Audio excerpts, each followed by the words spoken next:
পৌর নিগমের অন্তর্গত দক্ষিণ জয়নগর এলাকাতে বেইলি ব্রিজ তৈরি হওয়ার পর এবার তৈরি হচ্ছে 16 ফুট রাস্তা। সার্বিক বিষয়াদি পর্যবেক্ষণ করার জন্য সংশ্লিষ্ট এলাকা পরিদর্শন করলেন মেয়র তথা বিধায়ক দীপক মজুমদার। উন্নয়নের শেষ কথা দাবি মেয়রের।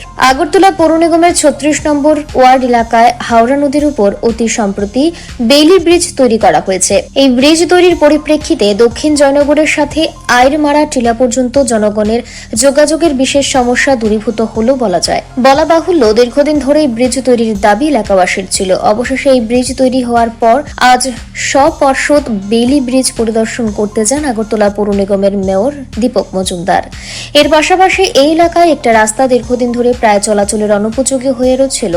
সাধারণ মানুষের দাবির প্রতি সমর্থন জানিয়ে সরকার রাস্তার কাজ গ্রহণ করতে চলেছে। এর পরিপ্রেক্ষিতে আজ মেয়র গোটা এলাকা সফর করে এলাকাবাসীদের সাথে কথা বলেন। সংবাদ মাধ্যমকে অবগত করতে গিয়ে মেয়র দাবি করেন, এই সময়ের মধ্যে আগরতলা পৌর নিগম দায়িত্ব সহকারে বিভিন্ন এলাকার মানোন্নয়নে কাজ করে চলেছে। এর সাথে সঙ্গতি বজায় রেখে এই কাজ সম্পন্ন হয়েছে এবং রাস্তার কাজ সম্পন্ন হয়ে গেলে এটা গোটা এলাকার আর্থসামাজিক ব্যবস্থার মানোন্নয়নে বিশেষ দিক হিসেবে চিহ্নিত হবে বলে দাবি করেন মেয়র। তার পাশাপাশি নির্মীয়মান 16 ফুট রাস্তা সম্পর্কে মেয়রের বক্তব্য হচ্ছে, জনগণ স্বেচ্ছায় এবং স্বতঃস্ফূর্তভাবে জমি দিচ্ছে বলে রাস্তার কাজ দ্রুততার সাথে সম্পন্ন হবে।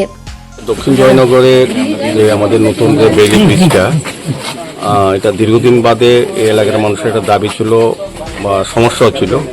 এই ব্রিজটা কাঠের ছিল, এটা প্রায় বর্ষার সময় এটা নড়বড়ে থাকতো বা অনেক দুর্ঘটনা ঘটেছে। তারপর যাই হোক আমাদের রাজ্য সরকার পূর্ত দপ্তর এটা দায়িত্ব নিয়ে এই কাজটা শুরু করেছে এবং বেইলি ব্রিজটা কমপ্লিট হয়েছে। আমি ধন্যবাদ জানাই পূর্ত দপ্তরকে। এবং পাশাপাশি আমরা এখন ওই দপ্তরের পক্ষ থেকেই অ্যাপ্রোচ রোডটা এবং বাকি যে রাস্তাটা এটা আছে, এটা দীর্ঘদিনের একটা সমস্যা, জল জমে থাকতো, স্বাভাবিকভাবে মানুষ চলাচল করতে হতো, গাড়ি চলতেও অসুবিধা হতো। তো আজকে আমরা আগে সিদ্ধান্ত হয়েছিল কিছুটা জমি জায়গা ছাড়তে হবে, 18 ফুট প্রশস্ত রাস্তাটা হবে শেষ অবধি একদম শুরু থেকে। সেক্ষেত্রে এই এলাকার যারা বাসিন্দা তারা নিজেরা স্বইচ্ছা কিছুটা সদ্যোগে তারা নিজস্ব জমি তারা ছেড়ে দেবেন বলেছেন। সে আজকে সরজমিনে আমাদের কর্পোরেটর সহ আমাদের আধিকারিকরা, পূর্ত দপ্তরের ইঞ্জিনিয়ার সবাই এসছেন, এলাকাবাসীর সঙ্গে কথা বলেছে, তারা সবাই রাজি আছেন। কাজটা আমাদের এর মধ্যে শুরু হবে। এই রোডটা ব্রিজটা কমপ্লিট হয়ে গেছে, বাকি কাজটা এর মধ্যে শুরু করা যাবে। তাই সেক্ষেত্রে আমরা এই এলাকার মানুষের সকলের সহযোগিতা চাইছি। ব্যুরো রিপোর্ট, অবিরাম 24x7।